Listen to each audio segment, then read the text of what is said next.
she is living in Delhi this month. She is living in Delhi this month. అంటే ఈ తను ఢిల్లీలో ఈ మంత్ ఉంది. ఈ మంతే ఉంది అంటే దాని అర్థం ఏంటి? తను పర్మనెంట్ గా అక్కడ ఉంటుందనా? కాదు. ఈ మంతే ఉంది అంటే అది టెంపరరీగా ఉంటుంది అనేసి. అందుకని ఇక్కడ మనము టెంపరరీ యాక్షన్స్ కి జనరల్ గా మనము temporary actions or in progress వాటికి మనము ప్రెసెంట్ కంటిన్యూస్ టెన్స్ ని యూస్ చేస్తాం. ప్రెసెంట్ కంటిన్యూస్ టెన్స్ ని యూస్ చేస్తాం. Now it's your turn. I dash when my mom called me. ఈ verb ని బేస్ చేసుకొని మీరు ఆన్సర్ చేయాలి.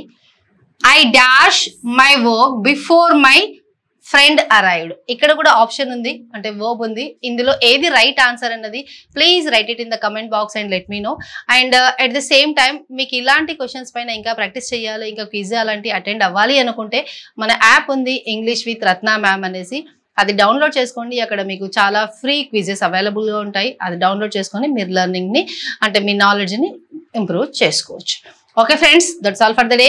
Thank you. Have a nice day.